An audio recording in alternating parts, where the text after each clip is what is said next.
In this video, we will show you how to replace the battery for a 2015 through 2016 Chevrolet Suburban.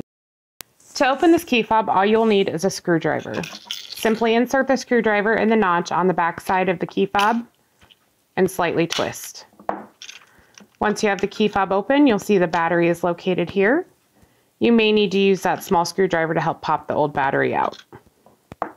The battery used in this key fob is a CR2032. To replace the battery once you have the old battery out, simply slide the new battery back into place. With this key fob, it is plus side up.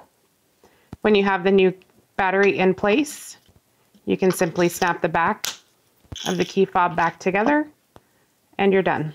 If you found this video to be useful, please like and subscribe to our channel, and visit us online if you need to buy a new key fob.